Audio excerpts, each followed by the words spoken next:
This is Peter. And this is Tom. And you're listening to History Teachers Talking Podcasts.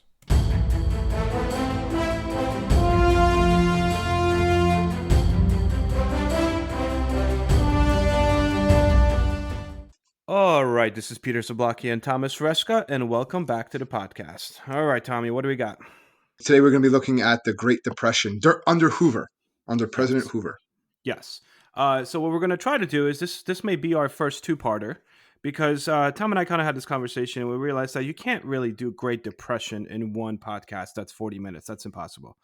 So there's so many topics here that in themselves could be podcasts, right? I mean, it's no question. Yeah, as we're going through, it's a huge amount. Yeah. So what we're going to do today, as you said, we're going to talk about the Great Depression under President Herbert Hoover. But to do that, we really are going to talk about the Great Depression, like what caused it, how do we get there, and then President Hoover is elected, and kind of right before, and what does he do about it? We're going to go through President Hoover, and then what we'll do next week is we'll pick up with the Great Depression and the presidency of Franklin Delano Roosevelt, in which we'll talk about the New Deal, which there's a plethora of different New Deal programs, which is why we're going to make this a two-part episode. Just so you know, Tom, I don't know if you remember this, but some bragging rights. Back at our college, when you and I went to college, my lesson plan was chosen as the model lesson plan for the university. Do you remember that? That's because you knew people, though. No, I didn't. That's because it was a good lesson plan. I'm sure it was good, but you also hung out in the library all the time. You knew all those people, and they kind of just felt bad for you. Yeah, maybe. It just kind of worked. I mean, more power to you. However, those lesson plans, just so we're on the same page. So the lesson plan that I made, or whatever, it was a 5-page lesson plan for one lesson, which is so unrealistic for anyone listening to this. As teachers, guys, like none of that works. You get in the classroom and a student says, "Hey, so what Herbert Hoover, how did he die?" And you're like, "Well, actually, boom, like forget the lesson plan." Yeah, and then one thing happens, and then one paper airplane, and then totally different set of rules. So totally different day. Yes. However, that lesson plan that was chosen as the model for the entire university that I did was on the Great Depression, and ironically, I actually went and tried teaching that. My first year teaching, I took this lesson plan out and I was like, yes, this is the model for the university. Dude, I lasted through the do now 5 minutes and I'm like, this is not going to work. So it just shows you that, you learn. Yeah, things might look fancy, but the practicality of it sometimes. Yes. Doesn't always work. So we're not going to be using that podcast from 20 years ago. I mean, that lesson plan. All right, let's do this. So, Let's start with the Great Depression. And we all know the Great Depression started in 1929. We know that it lasted throughout 1930s. And I think what we're going to kind of start with is, all right, what causes this Great Depression? Out of nowhere, considering the 1920s were like a happy-go-lucky. Yeah, the Roaring '20s, yeah. I mean, in the Great Depression, it didn't just define a generation, right? It defined an entire century. Absolutely. And the world. And in the world. And really, if you look at it, there's still ramifications from the Great Depression now. Absolutely. That still exist. So, and we'll get into that. We can talk about some of those things. That's something that I always like to stress. But basically, it was because of the 1920s and those Roaring '20s when money was flowing that, kind of lay the groundwork, the framework for the perfect storm that happened for the Great Depression to usher in this Great Depression. And really, it wasn't just one day. A lot of people talk about the stock market crash, which we'll talk about, and that was a part of it. But there were a bunch of other things too. It wasn't one day, one thing that caused it. And that's what I think a lot of people kind of get confused. I always had students that were kind of like, wow, they always thought it was just that one day, It was, but it wasn't like Black Tuesday, Thursday, Monday, whatever, there were several ones, but it's also everything going on in Europe. There was what was going on in the farming crisis. The Great Depression started even sooner. That was even sooner, which is not really well known and not really talked about that much. Absolutely. So we kind of want to go over today some of the history of it, some of the events that happened, but also in everyday life, just how people kind of went about their day. Yeah. What did it mean to live during this time? During the Great Depression. Yeah. And which in our cases, I don't know about yours, but my grandparents actually were alive in the Great Depression. So I remember hearing, they would tell me stories and stuff like living in Brooklyn during the Great Depression, Well, my grandparents lived in interwar period Europe. Yeah, so a little bit different. As bad as it was here, times that by 100, and that's what's going on there. Yeah, it was pretty intense. Pretty bad. Yeah. It's Great Depression. So overall, right, in 1920s, it was very laissez-faire economic policies in the United States. But during that decade, there was a lot of high tariffs that were put in place to protect American businesses, but they really hurt international trade and really weakened European economies, which were already weak from World War One. So just to kind of set that up, as in like the world is kind of America was looking out for America during 1920s, which actually kind of hurt or hindered the world's ability to pick themselves up after World War One. But there's a lot of changes happening in the United States, specifically industries in the United States. So when you look at key basic industries in the US up to that point, you have to point to railroads, textiles, steel, stuff like that. And railroads started to lose a lot of business to new forms of transportation, with mainly trucks, buses, private automobiles. Like this is, 1920s, 1930s. So these industries started to decline and lay off workers, which kind of reduced their hours. And along with that, think of like if you don't need railroads, you don't need as much steel. So that affects the steel industry. Then mining was another huge issue during this time. So it's almost like advancements actually hindered us because coal mining, which was huge and actually expanded during wartime, during World War One, was no longer in high demand by middle to late 20s. So coal mining was super hard hit, in part due to stiff competition from new forms of energy. This included hydroelectric power, which we'll talk about, the Hoover Dam and so on and so forth, but also natural gas and fuel oil. By 1930, you have say by like 1930, 31, it is hydroelectric power, fuel oil, and natural gas that supplies about 60% of all the energy that had once come from coal. You know what I mean? So now you have like, You get all these these are new, massive industries that are these being new hurt. industries, yeah, and and the other ones are they're competing with like you said, coal and some of the other industries, the steel industry, and they weren't able to keep up. So yeah, Yep. the new technologies come in, it puts people out of work. These individuals are unskilled workers. They that's all they really had was that Yeah. type of job, and so now that job doesn't exist anymore, and there's no government programs like there is now. I think that's something to really stress. Is that the whole Yes. idea of I know Hoover's going to talk about it. Maybe we'll just get to it now. The whole idea of rugged individualism, Yes. right? That it's the American people are tough, but they want to look out for themselves. They want to do everything for themselves, and that's something we'll get into. Like Hoover said, why didn't Hoover do more? It wasn't so much that he didn't do more because they didn't think government should do more. That was Yeah, not that was his government's belief. role. That was Fundamental their belief. belief, and that was most people's belief at the time. It wasn't Yep. until things got so bad that they said, "All right, now the government does have to get involved," and that really creates this government structure that we have today. I don't want to get ahead Yeah, of yeah, ourselves, but yeah, this government, the government actually having a connection with people's everyday Americans' everyday lives, right? Like with yep. welfare and social security and these stimulus checks, right? Things like that nature. That was not even thought of back then, Nope. or if it That was was thought of, actually was viewed as bad. that's communism, that's socialism, Yeah, that's bad. absolutely. Exactly. But another thing that we have to understand is that, just like you said, like the 20s were doing really, really well. So the stock market was doing amazing, right? You had the bull market. So Yeah. people were heavily investing and encouraged to invest in the stock market as kind of a way to make a lot of money, like really Hmm. fast, right? And they were actually they would take their life savings and buy stocks with it, or they would take out loans with their life savings and buy stocks with this. And they would buy stocks on margin, which is like buying a lot of stocks with a small cash down Like a down payment. payment. Yeah. Yeah, and it was considered safe as long as the stock prices continued to rise. And it was such a bull market in pretty much all the 20s that it made sense. But if the stock started to fall, which what is eventually will happen, the brokers could issue a margin call demanding that they have to pay back their money immediately, the loan immediately. And Hmm. that's one of the things that happens. And that just, they don't have the money. The money's not Yep. there. And since the money's not there, people go take their money out, and that's going to cause a whole bunch of problems. Yes. But at the same time, while you have this happening, you have the growth of 1920s is really the growth of modern advertising. Hmm. It's about these conveniences. Oh, here's a washing machine you could get. Like that comes out in the 20s. Here's an automobile, 20s. You have all of these new like things that essentially Consumer make goods, life easy. consumer goods. Consumer goods, absolutely. And it becomes the first real consumer culture. And when it And becomes a again, consumer culture, people are like, I want to buy these things. And you but they almost being can't like, afford it. exactly. So However, what are they buying things with? Like what do well, they're people buying do today? It's credit. the same thing. Yeah, this They is buy everything on credit. Yep. literally. So credit becomes a fairly new thing in 1920s, and people are buying this stuff on credit. Actually, Macy's is the first store to give out like what is considered like a modern version of a credit card. Buy now, pay later kind of deal. So Installments, right? $10 that's a all it month, was. whatever it's going to That's be. all it was installments. But ultimately, what's happening is these corporations and companies are producing and producing and producing more toasters, more refrigerators, more this, more that. But eventually people just kind of stop buying by mid Well, 20s. you only need so many. Like Exactly. how many toaster ovens are you going to buy? And then at that You, point, you also, now the creditors are coming, the banks are coming in like, hey, you got to like pay us back. Um, which is starting to get to essentially what is known as overproduction. It's a very yeah. simple statement.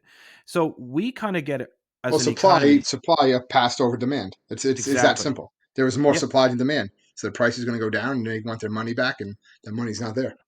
So what happens is companies, it's a vicious cycle. Companies begin to lay people off because they're not selling their products. When they lay people off, those workers, those blue collar workers, no longer have enough money to go out and purchase different products, right?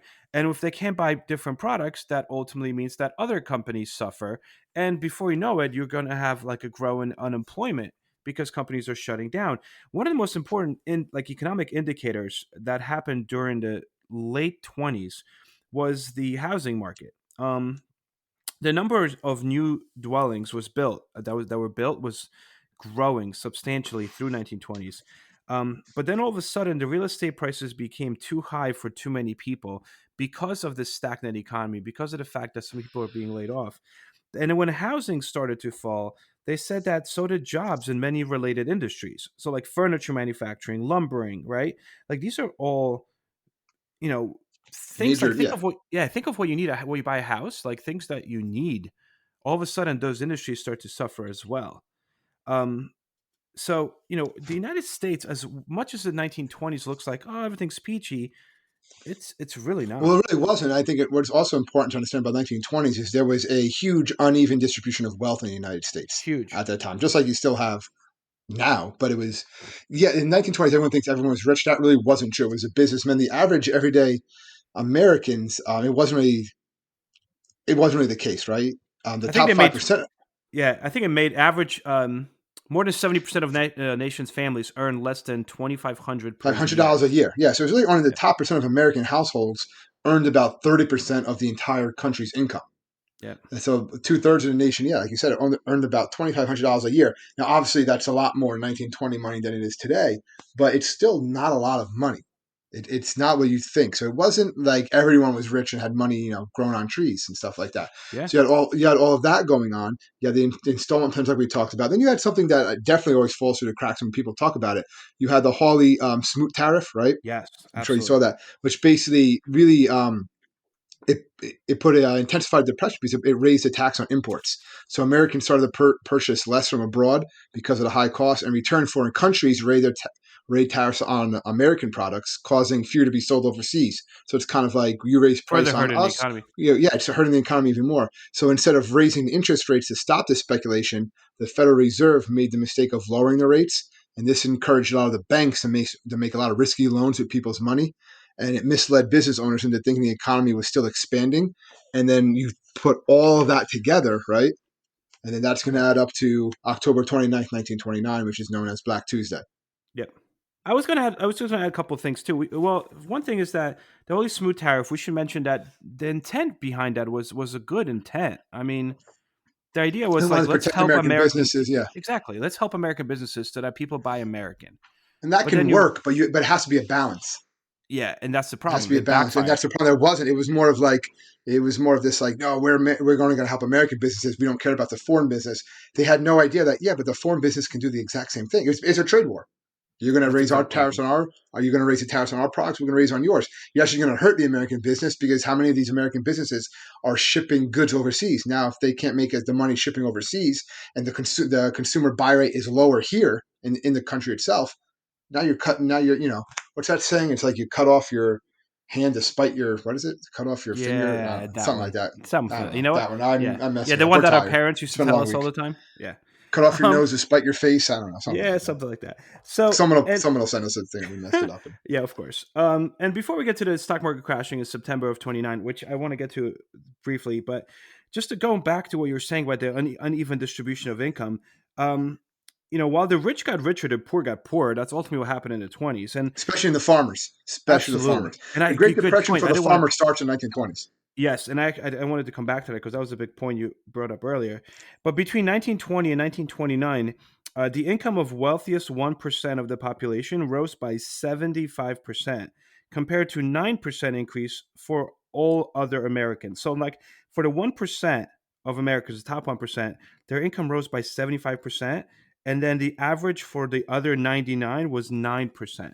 And just kind of like to figure this out, the economists started looking at, going back and looking at 1920s right before the depression, and they estimated that the average man or woman bought a new outfit of clothes only once a year because that's all they could afford. Imagine that. And this is before the depression. Scarcely half of the homes in many cities had electric lights or furnace for heat, and they say that only one city home in 10 had an electric refrigerator prior to this, because America, like, as you were saying before, we think that everyone was so rich, but like, no, it was people aspiring to get to these things, just not quite making it.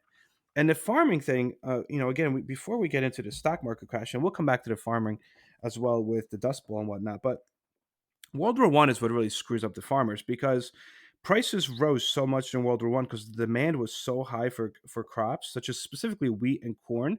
Just Um, ship overseas, yeah. yeah, so farmers planted way more than they could, and also they took out loans for land and equipment.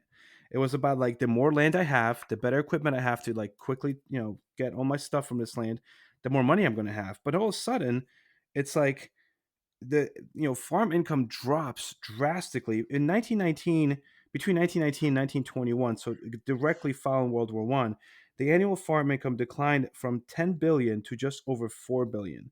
So basically all these farmers that had gone into debt had difficulty paying off their loans that they got to get land. And essentially what happened back then is they kicked you off your land. I mean, they foreclosed, banks just Hey, foreclosed. there's stories of, I was reading this one about a sheep farmer that basically realized he wasn't going to make any money off of his sheep during the depression, and because he couldn't feed them either, so rather than watch, he had over 3,000 sheep.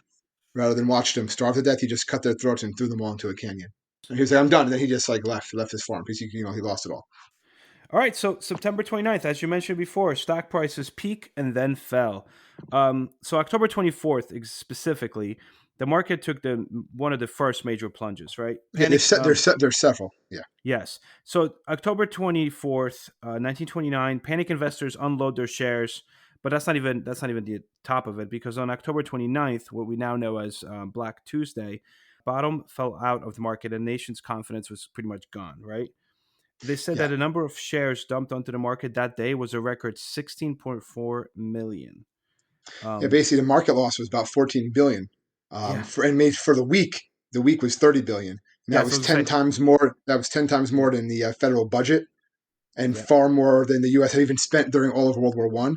yeah. And they're basically saying that that 30 billion would be equivalent to like 377 like $1 billion today or something like that. Like it's a huge number, a huge number, Crazy. just to give people like an idea. And this is what really started people to start to panic. It was when this happened, and then everything else, and then the banks start to close. People go and try to get their money from the banks. The banks lost all their money, so or Well, the why did the banks don't banks have lose the the money. money? Why did the banks lose the money? Which Well, is the banks were insane. all investing that money Exactly. in these stocks, and people don't realize that too. Is when you're putting your money, you put your money into a bank, you're not getting, when you go to take that money out, you're not getting that same money out. Yep. And this is before the bank. There was no Federal Reserve at this point, as far as Yeah, there was like no regulation. there was no regulation. There was no safety net. The money wasn't federally insured like it is today. So that if the bank closed, you lost your money. So people would go, "Well, I have so such and such money in the bank. Let me go get it." They had these bank runs, and it's basically, a lot of scholars, historians will argue, it wasn't the stock market crash that caused the depression. It was the failure of the banking system. It was the Yeah. panic that people had, and then running to get their money out, that causes the depression. Yeah, remember It's a Wonderful Life, the famous scene from it, when they're about to go on the honeymoon. George They Bailey. didn't lose their money, Yep. And but it then was like the it was banks are closed. that's what it was. The banks were closed, and it was so bad that it actually bottomed out again in 1932, right? Yep. And 89% decline, 89 Yep. percent decline, which is huge. Think about it, and it didn't reach that number, the pre Great Depression number, again until 1955. That's 23 years later. And that doesn't Nuts. include like inflation losses. So it takes 23 years before we get to, all right, now we're even to where it was before the Great Depression happened. It's nuts. That's Like, how devastating this was for the economy. yep. Like I wrote down in my notes that in 1929, 600 banks closed, but by 1933, 11,000 of the nation's 25,000 banks had failed completely, like disappeared. They're just never to reopen Yeah, again. and that's why you have these people who were millionaires and they just lost everything. They just lost Everything. everything. Because They're the gone. government That's did it. not They're nothing. protect or insure any bank accounts. So basically, you just whatever. If you had $5 million in a bank account, gone, doesn't exist. And people knew that that could always happen, but they just didn't think it was going to happen. Like, well, things just keep on getting better. Remember, it was like a 10-year period where the stock market just pretty much kept on going up. So you just think why would things suddenly change? And it wasn't overnight. There were signs. A Yep. lot of people were aware of what was going to happen, or at some point this bubble was going to have to burst. And when it does, though, it affects, a lot of people that had a lot of money, but also affects people that had no money or were just kind of getting by anyway. Now they're totally done. Now they lost everything. Now they have no real means of pulling themselves out of this. And we should also talk about the fact that banks don't just take people's money; they take companies' money. So this Companies' monies, yeah, affected businesses exactly. tremendously. The big They say businesses that too, yeah. absolutely. They say the gross national product, right, between 1929 and 1932, the total output of goods and services, basically, that the United States had, right, was cut nearly in half, from 104 billion to 59 billion, just in 3 years. And during the first 2 years of the Depression, from 29 to 31, approximately 90,000 businesses went bankrupt. Um, and among these are like once prosperous enterprises like automobiles, railroad companies, like things that people would say, "Oh yeah, that's this one's for the grandkids. Like this isn't going anywhere." Well, that's it. He's trying to say that quote. If you ever see the movie with Russell Crowe, Cinderella Man, right? Yep.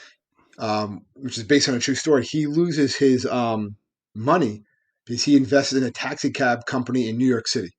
He's like, how does a taxi cab company in New York City go under? Yeah, I remember that He scene. even says in the movie, he's like, that was when I thought it was for the grandkids. And he loses millions of dollars because he invested in that. And you would think, I'm on a taxi cab company in New York City. That's got to be golden. That's Yeah, perfect. yeah, I Right. know, But right? no, it went under, you lose all your money. So businesses overall sharply reduce all their investments, which basically cascades into reducing their workforces because they're like, well, we're not going to produce as much because we don't have as much money or capital. And obviously, when they reduce their workforces, another indicator of how bad a nation's doing is unemployment, right? So unemployment within the first year of depression jumps from 3%, which is about 1.6 million workers, to 25%. So from 3% to 25%, which is 13 million workers, are unemployed within the first 2, 3 years of the Great Depression. They say one of every four workers was out of the job with no indication of getting a job anytime soon. I did used to do this in my class. One, two, three, four. 1, 2, 3, 4. Everyone, all Yeah. fours get up. Like you just lost everything. It's nuts. But And then you what you have have like to the understand, you have the Joseph P. Kennedys, that we did a podcast on yeah, a while we back. talked about who yeah. But he He was one made of the ones money. that kind of got out, yeah, got out Yeah, early. But like we were saying before, yeah, there's one of four Americans lose their jobs, lose everything. But you have to understand it was even more devastating back then because most homes were one income houses, one yes, income homes. It's not like it is today where you have two income, both parents might work. So even if one loses their job, it's hard, but it's not like, all right, we're not going to go hungry, that sort of thing. That wasn't the case in the Great Depression. yeah, If in most cases, if it was the father who lost his job, that was it. They're supposed to be the breadwinner.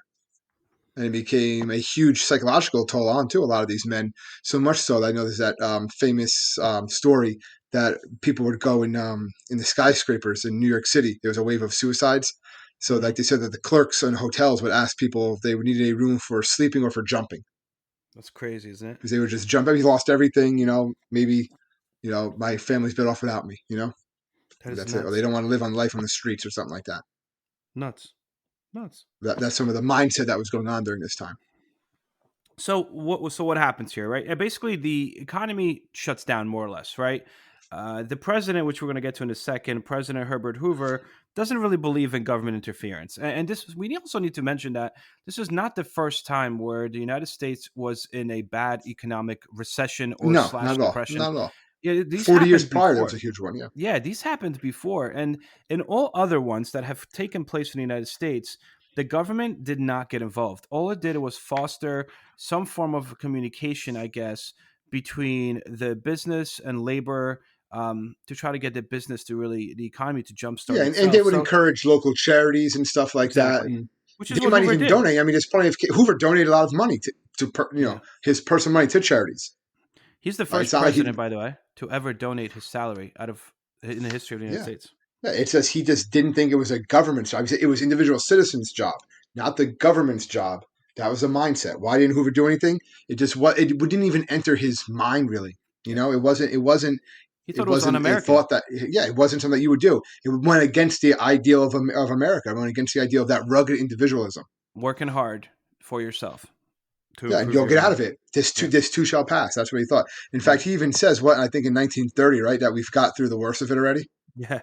He He even does. says that, and they're like, not quite, but that's what he's telling people.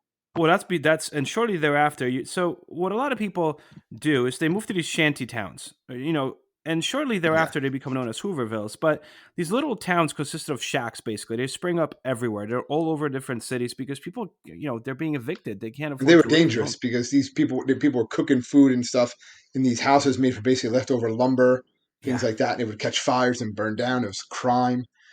So yeah, it was not like a nice place to be. no. Soup kitchens sprung up left and right at different churches and other Breadlines, yeah, organizations. Bread lines, absolutely. Now, we should really talk about rural areas as well. Between 1929 and 1932, about 400,000 farms were lost through foreclosure. I mean, that's crazy. And then you add this. I mean, I want to say natural phenomenon, but it wasn't unnatural if you really look it was into it. man made. It was Yeah, man made. the Yeah. Dust Bowl. The Dust Bowl was caused by technology, essentially by tractors. If you think about Oh, it. by tractors, by the overproduction of land. This is before Yep. they didn't do what they do now with crop rotation. So they would Yep. just have the one crop, like you said, wheat. And what that's doing is that's pulling all the nutrients out of the soil. They're not leaving any soil. They're not growing other crops, so they're all dependent on one crop. So if one crop fails, that's it. Or if that price goes down, that's it. And it's only drawing the same nutrients out of the soil year after year after year that then the topsoil basically becomes like dust, like sand, right? Yep. Yeah. And when those high winds come, it just picks it up and Boom. brings it other places. It still happens Absolutely. today. If you ever YouTube like a dust storm, and you'll see them. I mean, it's just crazy. Just blocks out everything. Yeah. I also like based on my research, the same thing where they said that deep plowing because of these new affordable tractors would break up grasslands, right, and plant Yeah, millions of acres of new farmland. But the deep plowing from with these tractors removed the thick protective layer of prairie grass. Basically, you just removed yeah. grass. And they were also overgrazing it with the cattle, so they Yep, ate all the prairie grass. So it yep. wasn't there to hold all this, yeah, all So there that was dust literally and no sand down. grass and no trees left to hold down the soil. Boom, you have wind, and what becomes known. There's a lot of documentaries made about this. You have the Dust Bowl. Crazy, And we right? were throwing the drought, like a drought took place too, which made it even worse. And I mean, in what 32 is when it yeah. starts. And the 34 one picked up, so the 34 Dust Bowl picked up millions of tons of dust from the plains and it carried it all the way. This is Great Plains to the East Coast cities. They started Yeah, getting dust in like New York City from the Great Plains. That's how dry the Great Plains were. This is crazy. I can't. Um, Again, so there is no federal system for direct relief. There's no cash zero, payments zero. for food. Government provides to the poor. Nothing. There's charity services, but they're all basically just people They're helping other private. people. Yeah, Exactly. Also, kids. A lot of kids. First of all, there's no way to heat schools, so schools close. There's no way to pay teachers, so another reason why schools close. Milk consumption declines across the country.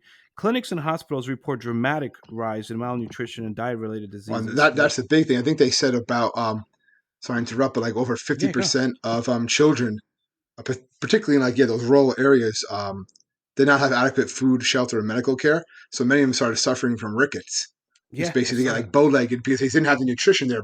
As they grew, they're not going to grow as much, but their bones can't support the weight of everything else because they don't have the proper nutrition. So they get bow-legged and they get rickets, and it's just like a horrible thing. If you see those pictures of these little kids, Ugh, they said a lot of times in the rural they would eat like dandelions or they would chew, just eat anything they could find because they're starving. There's not enough food. There's one story. What was it in about um, a kid in school raises, the teacher asked him a question. He's like, oh, I don't know the answer. Like, well, why not? It's like, I'm really hungry. It wasn't my turn to eat last night. Like, can you imagine crazy. that? This is the like United States of States of America, America. guys. Yeah, it's like, and I know there's, unfortunately, there's still people hungry today in this country, which should not Yeah. happen. All right, Yeah. that's a whole other issue. But like a kid says in school, Well, it was that's why my we have free brother's turn. school It lunch. was I my mean, if brother's turn to, yeah. That's why it that's why we have free school comes to lunch pass. still. Yeah, Yeah. but it was my brother's turn to eat last night. Nuts. Imagine that. Like, Nuts. my God, that one Nuts. always got to me. That one always got to me. Yeah, that was pretty intense. School years actually, school boards shortened the school years, and even closed schools because of tax revenues, failing tax revenues. But by 1933, 2,600 schools across the nation had shut down completely, which left more than 300,000 students just out of school. Like, oh, sorry, no I'm saying, school. yeah, just Like, go, do find something else to do. Yeah, it's just crazy. And now, between 1928 and 1932, the suicide rate across the United States rose by more than 30%, and then three times as many people than prior to 1928. Between 1928 and 1932, three times as many people were admitted to state mental hospitals because of depression. Crazy, right? It's nuts. yeah. It's just people they feel lost. They don't. When you lose, you had the massive panic, right? So people panicked, they freaked out, and a lot of them lost everything, lost their jobs, have nothing. And then as the time goes by and they see no change and things actually get worse, then they lose hope. And when people start losing hope, that's when they get desperate. That's when things get bad. And I'm not trying to get off topic here, but as bad as things were here, go look over what happens in Germany at this time. It's Oh, 10 times, please. it's 100 times Yeah, worse. And that's going to lead, they always say, how does that, who, that maniac come to power? Well, the depression in Germany is a major cause of that too, because absolutely. people lost all hope. They're looking for something and they find it. Absolutely. So Herbert Hoover ran for president in 1928 on the campaign pledge where he said, and I quote, "A chicken in every pot and a Yeah. car in every garage." I mean, like, talk about getting it wrong, right? I mean, wow. So that was in 1928.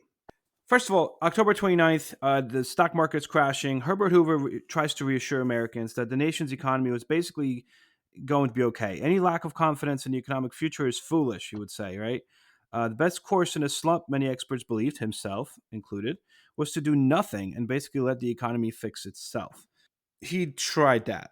Yeah. It didn't really work. Yeah, so we keep on saying this rugged individualism, which is the Americans pull themselves out of issues. This he says that um, one of the government's major chief functions, that was him describing it in his own words, was to foster cooperation between competing groups and interests in society. So, like if business and labor were in conflict, right, government should step in and help them find some form of a solution, like, to serve mutual interests.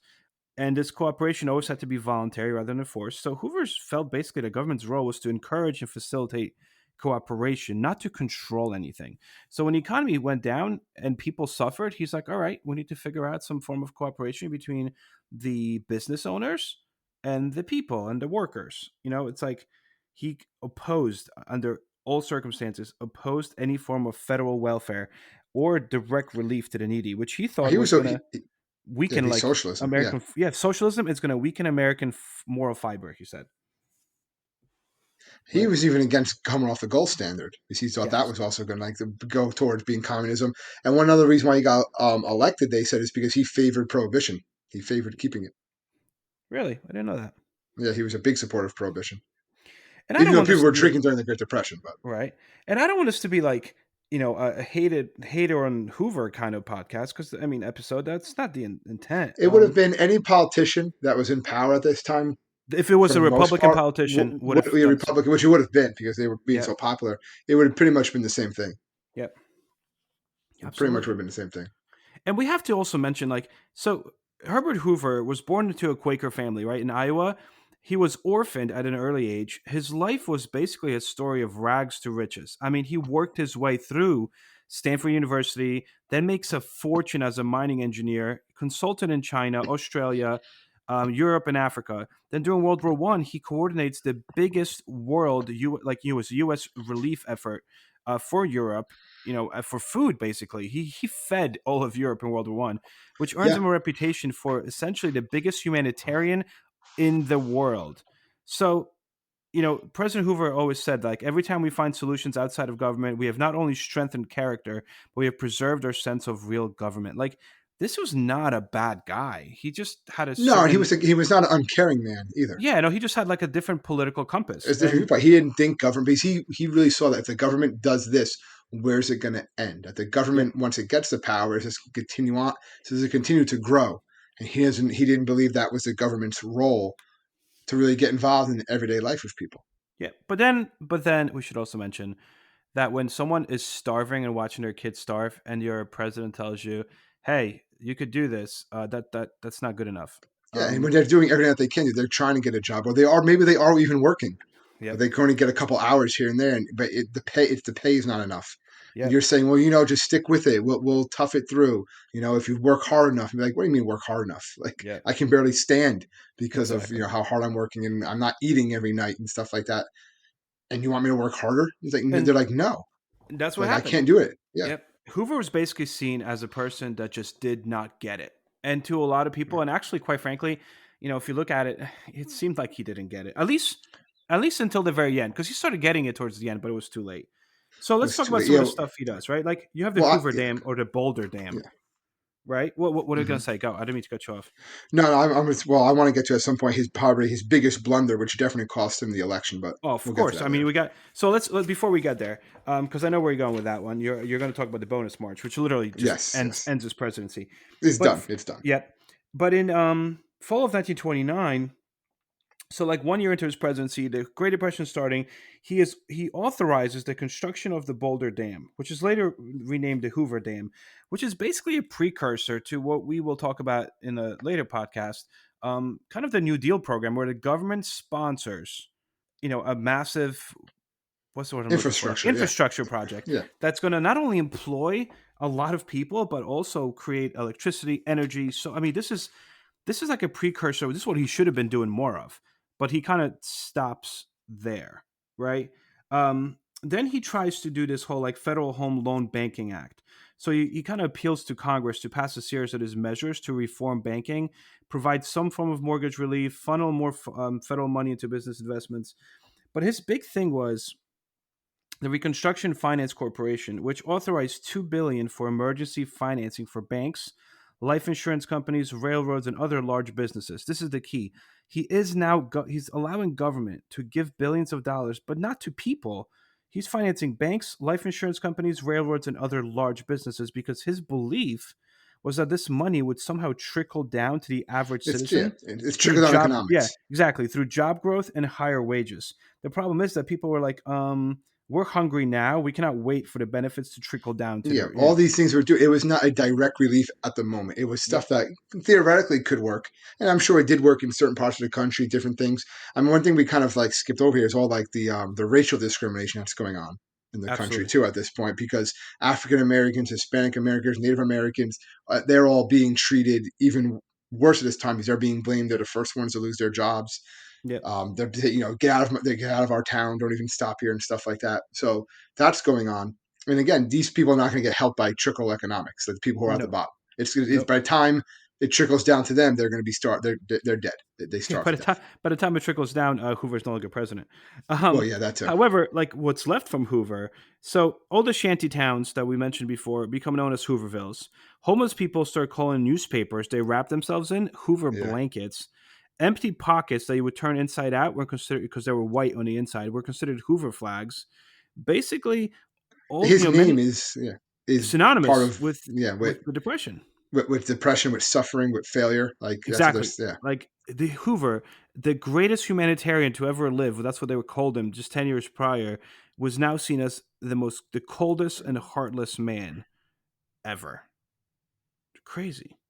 Yeah, a lot of those lists by people will always put him as one of like the worst presidents ever. Yep. You always see it put there, and you can make the argument. I think it's kind of shifted a little bit. The Well, narrative on him. He's no James Buchanan, that's for sure. No. But I think a lot of the narrative has shifted on him. That been a little more like, all right, the depression itself was not his fault, Yep. and he could have done more to try to fix it. But you can argue even all the stuff that FDR does later on that really doesn't fix the depression either, No, it doesn't. which And we know we'll that for a get to. fact it doesn't. Yeah. Yeah. So let's talk about the thing that kind of puts the final nail in the coffin for Herbert Hoover, and I think that's going to be a good way to kind of finish this off with okay, and he loses the election. So what happens Yeah, now? there's no chance. Well, what basically takes place is you have a lot of these marches and things like that during the Great Depression. But one of the largest ones was what becomes known as the Bonus Army. It Hmm. basically World War One veterans, right? And they march to Washington D.C. because they want their bonus checks from serving in World War One, which you're not supposed to get. I think until 1941. They 45 want it actually, which 45, is yeah, whatever it was. crazy. They want it now. Yeah, It's like that like movie, that TV show, not TV show, commercial we see, right? It's my money. I want it now. Like that whole yep, thing. yep, You know what I'm yep. talking about? J.G. Wentworth, whatever. Yep, Anyway, and again, we uh, should say that these guys signed a piece of paper in 1921. I mean, not 21 yeah. in World War One that said, "Hey, listen, you're going to be compensated adequately for your wartime service. You're going to get a bonus, and Congress is going to approve this bonus, which they do in 1924, and it is agreed upon that this bonus will be paid out in 1945 in a form of cash and life insurance policy. But now it's 1932, and these guys are like, I'm not waiting till 45. I can't feed Well, my they're saying, family. yeah, I can't feed my family. I'm not going to live to 1945. I want that money now. Yep, So they go together and they march on Washington, D.C., yep, and they're actually camped out right there for days. And they're yep. waiting and they're waiting. They're hoping that That they're going to Congress get is going to make a that decision. Congress is going to make a decision, and Congress does not. Exact. Congress like, And then sorry, you're not getting it. But you know what? you're not Before getting you the get money. there, we should mention this interesting thing because a lot of people forget this that Hoover during this time actually provided food and supplies for the people. Like he was okay Yeah, with he this. was. Yeah, he didn't really have an issue. I think he. Yeah, Yeah, he said he could peacefully march. I'm okay with that. Here's food. yeah, Here's what you need. yeah. And even camping out like right there on the He didn't. Capitol. Yeah, he was fine with He it. had no And problem. He had no problem with that. yep, But then when Congress says no, you're not going to get the money, he says you got to and leave. then they're saying, well, we're not leaving. That's when he does something which doesn't go very well because this is two reasons. One, he sends in the army. Okay, so you Yep. have army veterans. You have army veterans getting pushed out by the modern army, and a lot of the famous figures, MacArthur, right, Patton, they're there. Oh, so is Eisenhower. Eisenhower. Yep. Eisenhower, yeah, Eisenhower hated doing this. That's I remember Yep. he talks about this. MacArthur, not so much. He's like, yeah, they're radicals, get them out of here. But Eisenhower, he did not want to do this. And what they're doing is they're tearing down the shanty towns, tearing down the Hoovervilles. They're firing tear gas. But just like today, where But they're people would doing take this out their at cell phones and catch it, yeah. I'm sorry, Pete. Yeah, No, go the go. newsreels are there, and they're recording it all, and this is getting shown to people. So people not only reading about it days later, they actually can see it. And this just angers people. How dare they do this to To veterans veterans. That's what I was trying of to the say. To First World War? veterans. You're forcing them out, and these are women and children there too, Yeah, the whole right? families came. You could have just given them more time to leave or let them leave. Or you had to go in there with the army. You actually had tanks rolling down the street, Yep. soldiers and Fighting firing gun, but soldiers. yeah, fighting soldiers, firing tear gas, stuff like that. People screaming, people yelling. They burnt down the town. They burnt down a lot of people who had very little possessions, lost all the possessions because the army came in and just burnt everything down. Yep. And when people see this on these newsreels and stuff that when they're going to the movies and they're watching this sort of stuff, it just enrages people. And then the election's coming up in I was gonna 32. say, Forget it. Hoover yeah, doesn't have a shot. no chance I don't think he even whatsoever. knows it too. You have to know Actually, it. there's this famous quote when Roosevelt heard about the attack on the Bonus Army, and this was proven. He said to his friend Felix Frankfurter, "Well, Felix, this will elect me." Like he knew it. It was Yeah, done. because you just play on that, and that's gonna every. No one is gonna like the fact that veterans got forced out of where they were. You might be all right, maybe the country can't give them money now. Maybe you feel one way or the other on that. But the fact that they're being forced out, and then you see it, and you're seeing like kids crying, being forced out, and their dad getting beat up by by the army. It's not going to go well by anybody. Nope. It's not a And good PR move. so the guy that runs against Herbert Hoover, because we should mention Herbert Hoover does run for reelection, and this is, I mean, this is not nothing. So Roosevelt, which we will talk about in a later podcast, won an overwhelming victory. Right, he captured 23 million votes to Hoover's nearly 16 million, but Hoover still got 16 million. Like not the whole country didn't absolutely turn against him, but it was done. Yeah, he had no real chance of winning. He wasn't. The cities turned against him. Yeah, Like that crazy. was a big thing too with the population centers, where we had the massive unemployment, we had the bread lines, we had those sorts of things, and the farmers turned against him too. Crazy. Well, I guess that's it for today's topic. I mean, we will continue this and kind of talk about the FDR's version of it, but this is kind of weird. I want to say, do you have any fun facts about like? well, I wouldn't say fun, but some I was interesting going to say, facts right? That sounds about that I right. did find a couple that I thought were kind of a lot of like the popular foods that like are popular now were also became popular during the Great Depression, like macaroni and cheese and things like that, and also some weird ones that didn't really catch on very well now, like peanut butter stuffed baked onions. What? Obviously, Monopoly and Scrabble first came out during this time. Okay. Um, well, some of the things I found out that miniature golf became really popular during the Great Depression because it was like such a low operating cost that it was Huh. cheap.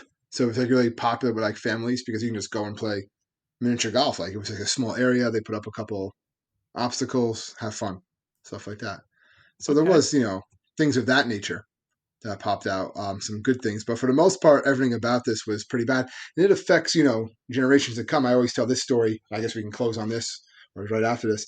That growing up myself, my mom used to always become. My mom was like a hoarder of ketchup. I was like, Mom, why do you have these ketchup bottles? And as soon as like half the ketchup bottle was like empty, she'd just be like, throw it out, get a new one. I just bought 3 more today. And what it was because my grandmother grew up during the Depression, and they were never starving. They would try to stretch things out. What Yeah. they would do for like ketchup and a lot of the condiments is that when there was a little bit left, they would put water in it and like shake it up, Oh. and like use it that way. So my grandmother like kept on doing that, even in the in after my mom was Yeah. years later after she got married and had my mother. And my mom was like, "Why can't I just have normal ketchup? I don't want to have this runny, you know, That's funny. watery ketchup all the time." Because my grandmother would still do that, like a little bit of ketchup in there, shake the water bottle. No, you have to use that one before you can open up a new one. And my mom just hated that. So even to this day, like if there's like a little bit of ketchup left, or just like once the ketchup starts to get watery, that's it. It's in the garbage. Grab another one. Wow. And she's always gonna have more. But she just refuses to even remember the watery ketchup. And that basically that's a Great Depression. That's a Wow. consequence of it. It's not Wow. like a big game ending thing, but I thought it's a little connection there. So, did you know that the Three Little Pigs, which actually came out Yes, in I did see that. 1933, right, by Disney, Yes. was supposedly not supposedly, it was designed as a symbol of the Great Depression, with the wolf representing the Depression and the Three Little Pigs representing average citizens who eventually, basically Yeah, by working together. lost. Yeah, the Yeah, only or way you succeeded could by do is working together. Crazy. Um, Also, another thing that I thought I was interesting is movies. A lot of Americans went to the movies. well, it was escapism. Yeah, and like the movies actually became cheap. A record of 60 to 80 million Americans went to the movies every week. 80 Yeah, million. movies being cheap. And it was all like movies that are like King Kong, you know what I mean? Like Wizard of Oz, Gone with the Wind, like things that could just like escape reality Well, almost. you would go there for a while too, because they would show like cartoons beforehand, newsreels beforehand. Like it was like a all day for it was hours. You would be there. Did you hear about the fact that Al Capone actually opened up soup kitchens in Yeah, Chicago? that was more public relations more than Yeah, anything he was else. But trying to yeah, seem like a good guy, so he opened up soup but kitchens. for some people it was because he actually they got food. It was probably lots sometimes it was the only food they got the whole day was from his soup kitchens. It's crazy, right? Al Yeah, Capone, Al Capone. nuts. Anyway, good intro. Yeah, absolutely. All right, so as always, thank you everyone for tuning in and listening to our podcast. And if you ever need anything, you could find us at historyteacherstalkingpodcast.com. And I think that's it. I got nothing else. You got anything? Yeah, that's good for today, and we'll just get ready for this is our first two-parter dealing with the start of the Great Depression and how what Hoover did, and then next week we'll tackle FDR and how he tries to end this Great Depression. Absolutely. So thank you so much, guys, and we'll see you guys next week. Stay safe, everybody.